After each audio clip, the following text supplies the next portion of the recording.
Selamat siang ibu-ibu. Ya. Izin ya ibu-ibu mentor, izin ya teman-teman. Jadi gini, usaha saya adalah kebun melati pertiwi. Ini bergerak di bidang nursery, pembibitan dan jual beli bibit tanaman. Tapi seiringnya waktu ini berkembang ya ibu-ibu ya. Jadi mulanya bagaimana? Mulanya waktu saya habis operasi anak saya. Jadi operasi cesar kan melahirkan. Jadi nggak bisa gerak apa-apa gitu karena operasi. Terus saya tuh lukanya terbuka lagi gitu. Jadi saya tuh sepanjang hari tuh di kamar aja baring aja gitu kan.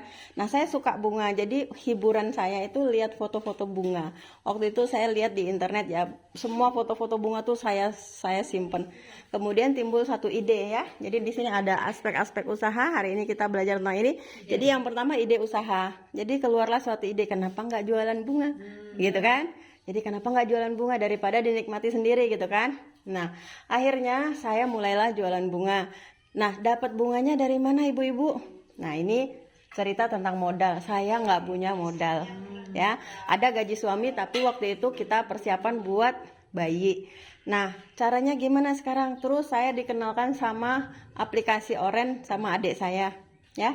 Nggak usah disebut ya, aplikasi Oren. Nah saya lihat di sana banyak bunga. Nah ini ibu-ibu boleh nanti tiru ya. Saya kasih tahu juga ini sama anak-anak muda yang belum punya kerjaan. Nah kemudian saya belilah dari sana. Saya beli dari sana, saya kemudian jual kembali.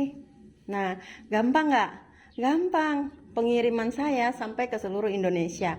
Semua pulau Sumatera itu dari Aceh sampai ke bawah, semua Lampung, Bengkulu, Palembang, semuanya Medan, semua saya udah pernah kirim. Riau, Kepulauan Riau, semua saya udah pernah kirim. Sulawesi itu semuanya saya udah pernah kirim. Sampai ke Mataram, Lombok udah. Paling jauh adalah sampai ke Papua, ke Merauke, saya udah pernah kirim. Kalimantan semuanya saya udah pernah kirim. Ya, jadi bagaimana caranya kirim? Gampang ibu-ibu. Orang pesan apa, kita teruskan ke penjual. Itu namanya dropship. Nah itu bisnis yang pakai HP. Nah bagaimana setelah itu bisnis yang di online ya, di offline. Saya tanam ibu-ibu, saya tanam jahe merah, saya tanam kumis kucing, saya tanam aneka herbal. Kunyit hitam yang orang belum punya saya tanam. Kunyit merah orang belum punya saya tanam. Kemudian jahe merah ya, banyak macam-macam deh. Bidara, kalau bidara sih di sini banyak ya. Segala macam herbal karena saya juga interest ke herbalis ya. Saya basicnya kedokteran, basicnya medis. Jadi saya tertarik dengan hal-hal yang berbau medis, terutama pengobatan menggunakan herbal. Saya belajar dan saya cari tahu dan saya tanam. Akhirnya saya bisa jual. Saya memanfaatkan apa yang ada di sekitar saya. Misalnya ada satu teman yang punya tanaman kumis kucing banyak. Dia kalau dia udah rimbun dia tebas, dia buang.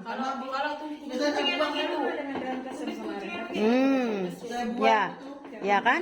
Ditebas dan dibuang. Alangkah sayang. Saya mengadopsi. Saya bilang sama dia, pelihara baik-baik, nanti saya yang beli. Sekarang kumis kucing saya kirim sampai ke luar-luar daerah. Ya, yang terakhir ini kirim ya? Fresh. Segar, fresh. Ini yang terakhir bukan tanamannya. Daun beserta batang dan akar. Ini yang terakhir baru aja dia konfirmasi paketnya sudah sampai ke Melawi. Ya, dan dia belum transfer. Jadi karena dia ragu, saya bilang, "Kang, saya orang laki, dia tulisannya Kang siapa gitu. Jadi saya bilang, Kang nggak apa-apa, saya kirim dulu pakai JNE karena nggak bisa COD. Kalau COD kan harusnya JNT. Nah saya bilang saya kirim dulu sampai sana baru bayar. Hari ini dia baru terima paketnya setelah 3 hari kirim. Jadi dia baru transfer. Nah ini adalah satu ide usaha yang kita memanfaatkan sekitar dan teknologi ya ibu-ibu. Nah sekarang tentang tempat usaha. Bagaimana tempat usaha? Saya nggak punya tempat usaha ibu-ibu. Karena tempatnya di HP. Waktu itu saya masih di rumah ibu saya dan rumah kami belum jadi. Tapi saya pakai lahan di samping rumah ibu saya. Nah lahan di samping rumah ibu saya itu tanah bapak saya cangkul-cangkul lah. Taruhlah bunga-bunga di situ semuanya. Saya waktu itu beli dari Oren itu macam-macam bunga. Bahkan juga dari Facebook ya. Macam-macam bunga yang namanya rangka mata. Tahu kan ibu-ibu rangkak mata kan? Apa ditengok nak dibeli? Apa ditengok nak dibeli? Selap mata. Itulah. Oh ya, kalau rangkak itu bahasa Dayak, artinya rakus. Kemaruk. Kemaruk nak beli barang. Itulah dia. Saya beli bunga gladiol yang sekarang jadi ikon WA saya itu. Saya beli itu. Saya beli bunga Casablanca lili. Ternyata Casablanca lili harus hidup di tempat dingin. Saya tanam cuma tumbuh segini aja, tak pernah berbunga, mati. Kalau bunga gladiol seperti yang di PP saya itu hidup terus sampai berbunga, bagus ya. Banyak saya beli mawar, enggak tahu mawar itu sampai berapa puluh yang mati. Jadi saya beli taruh di lahan di samping dan tumbuh ibu-ibu. Ya, beberapa tumbuh, ada yang mati. Tapi saya ini orangnya bandel. Kalau udah mati, udahlah gitu kan. Jadi enggak pernah saya sesali, gimana, enggak. Jadi kita maju terus. Nah ya, itu bicara tentang tempat usaha. Kemudian keterampilan. Saya dari saya kecil saya ingat. Dari kelas 4 SD saya ingatnya. Dari kelas 4 SD saya memang suka dengan pertanian. Saya ingat bapak saya tuh ada lahan di halaman rumah nih. Saya klaim sendiri satu tempat. Saya tanamlah di situ rumput-rumput yang berbunga. Rumput yang berbunga. Sebenarnya rumput, Bu. Tapi berbunga. Iya kan? Biasa di pinggir-pinggir jalan ada kan yang sawi langit lah, yang apalah, yang apa. Harendong kan, cengkodok kan berbunga. Saya tanam. Bapak saya sampai marah-marah. Apa sih kayak gitu pun ditanam? Saya bilang ini bunga Pak, cantik nih. Saya bilang. Dari kecil ya, saya udah punya. Jadi saya keterampilan ini saya asah terus. Ya, ada di sini keterampilan, saya asah terus ibu-ibu. Saya kembangkan terus supaya saya tambah ilmu. Saya pengen dulu kuliah pertanian. Jadi karena keadaan waktu itu ekonomi orang tua, saya dijebloskan ke kesehatan. Supaya apa? Supaya apa ibu-ibu? Karena kalau habis kesehatan lulus langsung bisa kerja gitu kan. Betul kan? Jadi habis kesehatan lulus langsung kerja. Saya belum lulus, saya udah di charter sama rumah sakit suruh kerja waktu itu. Jadi ya memang ya, tapi nggak sesuai dengan hati kan istilahnya gitu ya. Oke, kemudian saya bertumbuh dalam kebijaksanaan melayani pelanggan. Saya belajar banyak ibu-ibu. Saya belajar kalau orang bilang, ngapa barang kau ini jelek gitu. Misalnya bilang gini, Mbak, kok tanamannya sampai tempat saya layu? Mau mati kali ini. Misalnya gitu kan. Dulu saya titip sama kurir. Jadi ibu-ibu tahu kan dari rumah saya foto tanaman ini begitu cantik dan segar dan hijau. Dibawa sama kurir ibu-ibu keliling Pontianak. Sampai di tempat itu daun dah kerisut kayak model apa, kayak daun tuh habis diplasah ibu-ibu ya. Jadi saya belajar. Jadi begitu difotokan sama customer, saya pun belajar. Besok lagi jangan pakai kurir kalau pengantaran bunga hidup. Jadi pakai siapa? Pakai suami saya. Jadi dari rumah langsung diantar ke tempat itu, gitu. Jadi nggak pakai keliling dulu. Bukan salah kurir, bukan. Karena kurir kan bawa banyak barang, singgah sana sini, gitu kan. Bukan salah kurir, tapi saya yang nggak bijaksana. Jadi saya belajar dalam kebijaksanaan melayani pelanggan. Begitu juga misalnya orang komplain, kok barang ini begini ya, kok barang itu begitu ya. Saya belajar melayani dengan baik. Maaf. Ini dia. Kalau dengan pelanggan jangan berdebat ibu-ibu. Kalau pelanggan bilang A, iyalah kita bilang A gak. Kalau pelanggan bilang ndak enak nih, misalnya busuk nih, ndak apa-apa, saya ganti baru. Saya ganti baru. Yang penting kok kasih bukti, iya kan? Kasih testimoni. Ini Kak, maaf ya, kakak jual jambu nih 3 butik busuk. Ndak apa-apa bang, saya ganti, minta maaf ya, saya ndak periksa isi dalam jambu tuh satu-satu, betul ndak? Kan kita ndak pernah periksa satu-satu jambu. Iya, jadi itu ulah lalat buah. Busuk, ndak apa-apa bang, besok saya ganti baru. Hitung gitu. Minta buktinya, bisa foto? Mereka foto biasanya Bu, mereka foto. Jadi mereka foto, Kak busuk nih sebutik, Kak busuk nih, Kak yang busuk sampai 1 kilo lebih. Hitung bang, saya bilang gitu. Besok saya ganti baru. Biarpun hari ini kita rugi gara-gara orang busuk kan kita ndak tahu. Tapi pelanggan ndak lari, betul Kak. Itu dia kebijaksanaan melayani pelanggan. Yang kemudian apa? Manajemen keuangan, arus kas, pembukuan keuangan. Saya belajar ibu-ibu, saya belajar. Saya cerita ya Bu, agak panjang boleh? Saya belajar keuangan.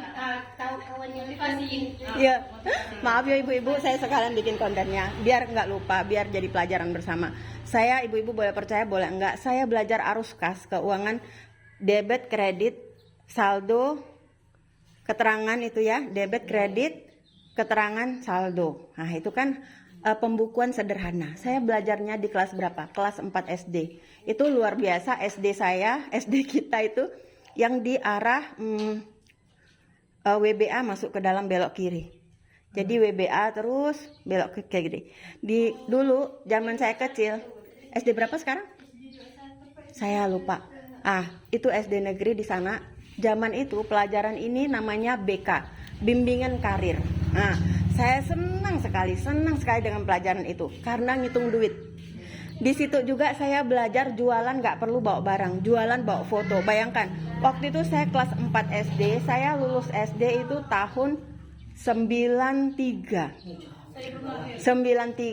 Jadi kelas 4 SD saya sekitar tahun 90. Iya, Bu. Nah, tahun 90 belum ada HP.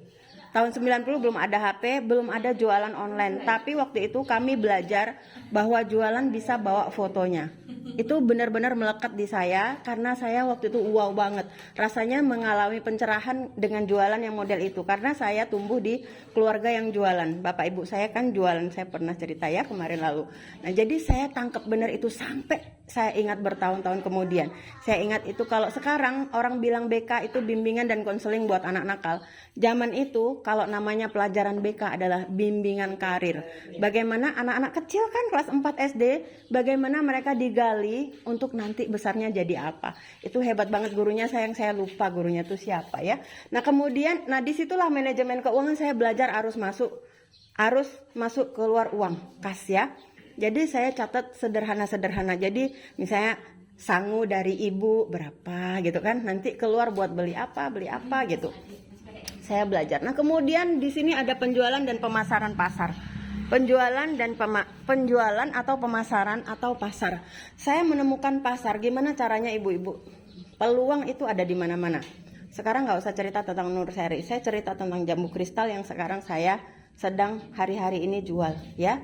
Pasar itu ada di mana-mana. Kalau kita bilang yang penting kita punya produk. Kalau kita bilang saya punya jambu kristal, kita tunjukkan fotonya.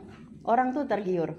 Pesen aja orang. Yang penting kita tahu kemana kita masuk. Saya jual, saya melihat seperti tadi Bu Nining bilang, apa yang ada di lingkungan sekitar kita, ya kan, produk lokal yang dari alam, potensi alam banyak di Rasau, di Sungai Bulan itu banyak orang punya kebun jambu kristal. Nah, tapi di kota orang nggak punya jambu kristal. Nah, kita lah ada di tengah, ya kan? Saya beli dari sana, jual ke sana.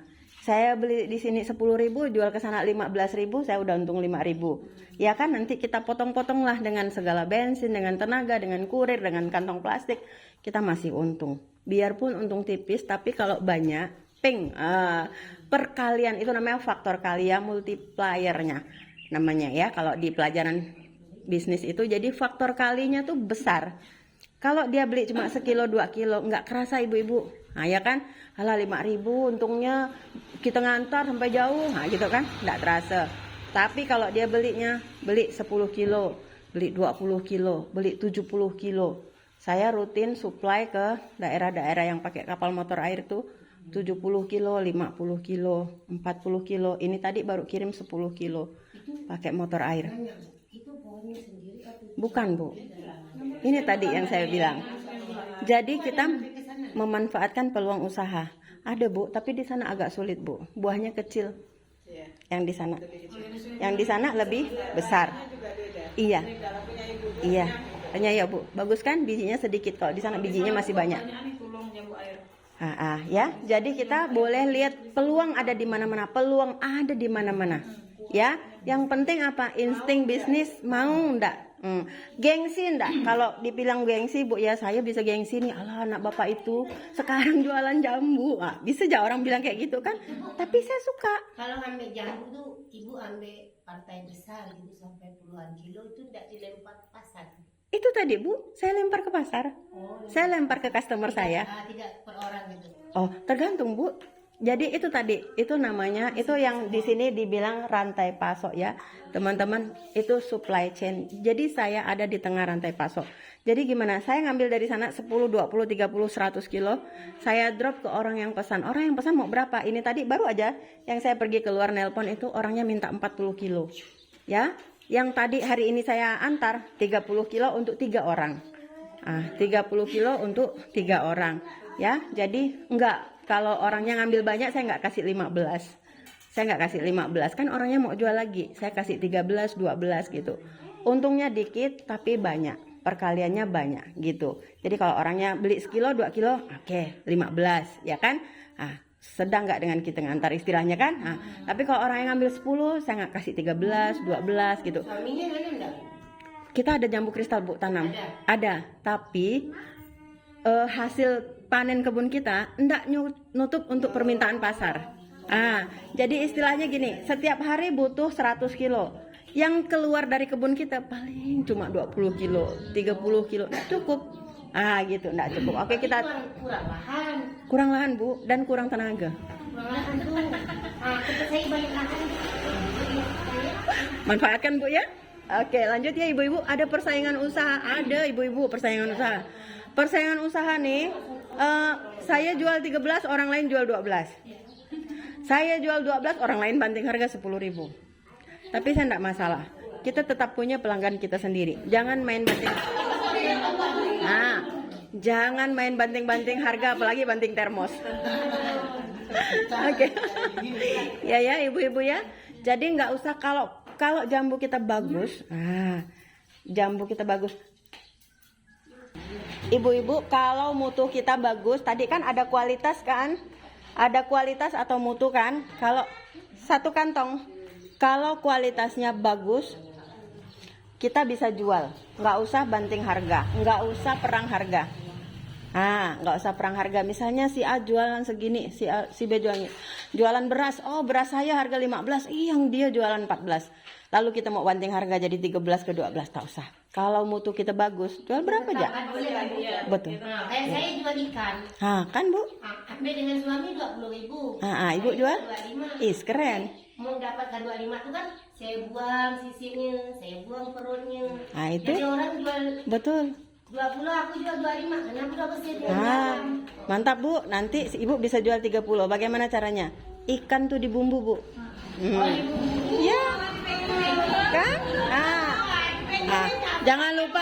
Jangan lupa bayar royalti ke saya.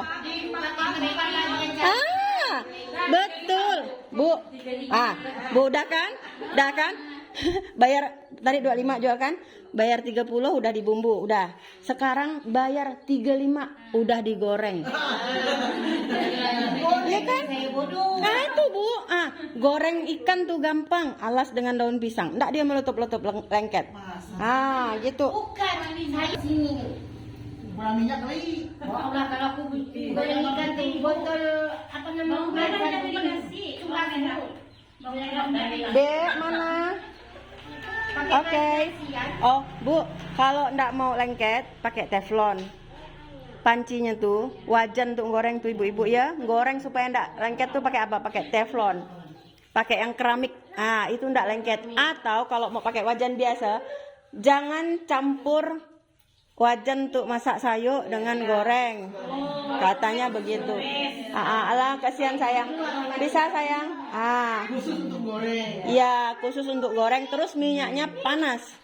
Kalau dia deep frying namanya, menggoreng dengan celup penuh, minyaknya harus banyak Bu. Jadi begitu minyak panas, masukkan ikan, jangan balik. Tunggu dia kering sebentar, balik.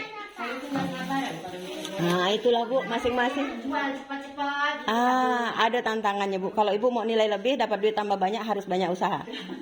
Ibu-ibu lihat, ini jambunya besak-besak kan ibu-ibu. Jadi kalau saya jual 15 ke 20, orang tidak nolak. Kenapa? Pertama jambunya besar, ranum, matang di pohon, manis, bijinya sedikit. Jadi sesuai iklan jambu kristal, hampir non biji. Nah ini ya. Ibu-ibu kalau mau beli hari ini cuma bawa 3 bungkus. Oke ya ibu-ibu, lanjut ya ibu. Itu intermezzo ya, iklan aja. Oke, sekarang produk lokal ramah lingkungan tadi sudah dibahas ya ibu-ibu ya. Jadi apa yang ada di sekitar kita? Saya mengadopsi produk-produk yang ada di sekitar. Jambu kristal, keladi ya. Kemarin Mbak kasih keladi ya, Mbak Maria kasih keladi, masih ada dengan saya. Sebelumnya orang pesan keladi dengan saya. Cuma gara-gara saya foto keladi. Saya foto keladi di pasar ceritanya. Saya iseng foto. Lalu orang masuk pula. Kak, belilah Kak. Keladinya berapa sekilo? Orang jual 10.000, saya jual 15.000. Sepadan enggak ibu-ibu? Pesan 5 kilo. Nah, mantap kan ibu-ibu kan? Antar ke Pontianak. Oke. Pesan 5 kilo, saya ambil 5 kilo dari pasar. Lalu saya bilang dengan penjualnya, Mbak, kalau untuk jual lagi berapa harganya? Oh, sekian. Kenapa Mbak Dewi? Enggak kurang, jangan nawar. Saya tanya, Mbak, kalau untuk jual lagi Mbak kasih harga berapa? Fair. Jangan nawar dengan pedagang kecil, kasihan ya kan? Nah, oh boleh Mbak, sekian. Oke, saya ambil banyak, dah kan? Saya antar ke sana, saya pakai kurir. Jadi orangnya masih bayar lebih banyak, antar pakai kurir lagi. Kurirnya siapa? Saya pakai suami saya, Bu. Dapat untung 2 kali kan? Ongkir kurir suami, masuk kocek istri. Jangan ditiru ibu-ibu. Untung double kan? Itulah jerih payahnya istri. Nah, produk lokal ini sama seperti tadi, kayak kumis kucing. Ibu-ibu punya apa di rumah? Share sama saya. Siapa tahu saya punya pasarnya, ya kan? Daun kesum. Daun kesum tuh sepele kan, dilempar hidup. Tapi saya punya pasarnya ibu-ibu. Saya itu sama hati dengan daun kesum.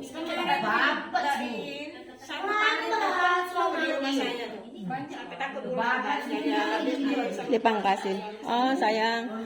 Mestinya dipangkas aja ibu-ibu. Daun kesum itu serai. Saya itu paling cocok tanam serai. Tinggal lari. Kalau serai itu ibu nanam serai banyak-banyak.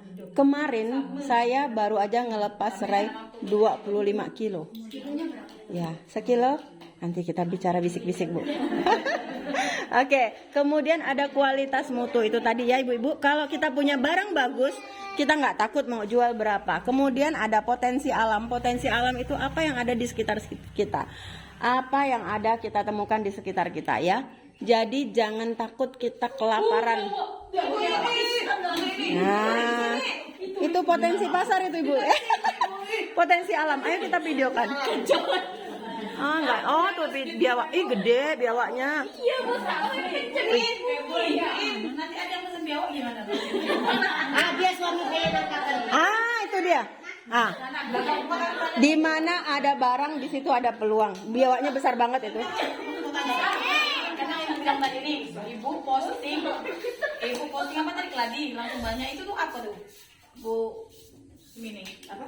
Kan ibu ini kan udah ada nama jual dari kualitasnya Bu Iin. Itu apa namanya? Kan dia tadi bilang begitu saya posting keladi yang kita makan langsung orang pesan. Langsung orang pesan. Nah, apa namanya? itu ada di sini Bu. Promosi. Iya promosi tapi kan Ya. orang kenal sama ibu. Di mana? Kita jual. Betul. Ibu-ibu, ini cerita sampai potensi alam dan sekarang promosi. Promosi ini dibangunnya pelan-pelan ibu-ibu. Saya sampai sekarang sampai di titik ini bukan langsung. Saya mulai dari saya ndak dikenal orang, ya kan? Ndak dikenal orang kalau saya jualan online. Ndak dikenal orang kalau saya tuh bisa supply jambu kristal, bisa supply serai, bisa supply tanaman herbal. Belum ada orang tahu. Saya bangun pelan-pelan. Saya bangun sampai sekarang 10 tahun. Saya bangun 10 tahun. Selama 10 tahun saya bangunnya di mana itu namanya brand. Artinya merek diri kita. Itu namanya branding diri kita. Ya, jadi pelan-pelan. Saya kalau ibu-ibu masuk ke Facebook saya Melati Pertiwi, enggak pernah ganti foto. Enggak pernah ganti foto. Dari pertama buat itulah foto profil saya sampai sekarang. Sampai saya diledek-ledek sama teman di Facebook juga.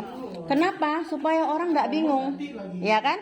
Dan saya disitulah posting saya semua, jualan saya, aktivitas saya. Saya di situ saya jadikan seperti majalah. Saya pengen sekali, saya suka literasi ya. Saya suka tulis menulis apa berhubungan dengan literasi. Saya suka. Saya disitulah saya pakai untuk posting tentang tanaman, tentang herbal, tentang pengobatan, tentang produk-produk yang bagus, tentang pengasuhan, tentang pernikahan, tentang pelajaran-pelajaran yang baik. Tapi saya juga repost punya orang lain. Misalnya apa? Misalnya ada anak kecil kayak kemarin ya. Anak kecil dibersihkan telinga sama bapaknya pakai pembersih telinga yang ada lampu tuh. Patah di dalam. Operasi. Nah, saya posting supaya apa? Ibu-ibu sadar, hati-hati. Jadi pelajaran. Nah, itu namanya promosi ya, Bu ya. Jadi promosi itu kita bangun dari kita masih awal. Mulai dari sekarang ibu-ibu branding, promosikan Mbak Dewi. Kalau di grup kita, di grup Paradikta, kalau orang dengar kata Mbak Dewi, ingat nama Mbak Dewi, ingatnya apa? Motor. Kan? Karena Mbak Dewi membranding dirinya sebagai agen dealer motor. Siapa perlu motor ke Mbak Dewi? Siapa mau tanya ganti oli yang paling bagus Mbak Dewi? Siapa mau tahu ada ke servis gratis Mbak Dewi? Itu namanya branding diri. Saya brandingkan diri saya. Makanya waktu saya posting tadi Mbak tanya di mana postingnya? Postingnya di status WA saya. Posting di status WA saya, posting di Facebook saya, posting di Instagram saya enggak main TikTok. Jadi posting di Shopee saya ada toko online di situ juga. Posting di marketplace di Pontianak Informasi. Kemana saya posting? Pasti panen pembeli karena orang udah tahu. Saya punya follower di Facebook itu udah 40.000 lebih. Siapa tadi nama Facebooknya? Melati Pertiwi. Melati Pertiwi, iya. Jadi itu namanya kita punya kolam sendiri di mana kita mancing. Nah, ibu-ibu mulai dari sekarang boleh. Maka saya ndak ragu, saya mau ikut kegiatan ini itu. Yang penting cocok dengan saya. Jangan saya ikut kumpul-kumpul gibah orang. Saya mundur. Ya nanti tambah dosa kita. Oke ya ibu-ibu, sampai sini. Yang tidak ada dalam video rantai pasok. Rantai pasok ini penting ibu-ibu. Sekarang saya mencari pemasok jambu kristal. Yang punya kebun jambu kristal yang buahnya banyak, boleh daftar ke saya. Karena saya kekurangan pemasok. Ya, saya pelepas. Saya yang penjual. Saya yang ada di tengah. Jadi saya perlu rantai pasok orang yang memproduksi jambu kristal. Dalam hal ini petani. Nah, itulah yang membuat usaha kita hidup bergerak. Rantai pasok ini kemarin minggu lalu Bu Nining jelaskan tentang rantai pasok. Rantai pasok ini sangat penting. Misalnya serai. Saya nanam serai ibu-ibu, tapi yang seperti saya bilang, kemampuan saya untuk panen dengan permintaan itu jauh. Saya bisa panen 10 kilo, 20 kilo, permintaan pasar 50 kilo, enggak bisa. Ya, jadi mau enggak mau saya harus cari orang. Ibu-ibu di sini tanam serai. Tanam serai itu hanya dicucuk tinggalkan. Jangan lupa siram karena ini panas. Kena banjir. Tinggi kan, Bu? Orang ngambilnya sembarang-sembarang. Nah, kalau ngambil serai, ini triknya. Ngambil serai dipangkas dari akar semua. Enggak boleh disisakan. Kalau yang disisakan kurus kering dia. Kurus kering, rusak dia. Jadi iya. Jadi lebih baik satu rumpun diambil semua, nanti pisahkan yang besar untuk dijual, yang kecil kita tanam ulang, tancap ulang. Ya ibu-ibu ya? Oke. Digali. Boleh. Yang penting semuanya. Iya, ambil semua. Oke, kemudian izin jual usaha. Ini namanya franchise. Kalau kita dalam izin jual ide usaha sebenarnya Bu ya, izin jual ide usaha seperti KFC, Alfamart, Indomaret gitu ya. Nah, kalau di posisi saya punya juga yang seperti ini tapi bukan ide usaha. Saya namanya reseller. Jadi orang ngambil banyak dengan saya, jual lagi. Nah, saya juga ngereseller punya orang ibu-ibu, ya kan? Saya ngereseller jambu, saya ngereseller produk-produk apa yang di pasar. Pagi ini saya dapat stok rosella. Orang di pasar pagi udah tahu kalau ada rosella ngubungin saya. Saya tanam rosella banyak, tapi ini panas, saya enggak panen. Sampai itu buang, hubungi saya. Sayang. Banyak, tebas.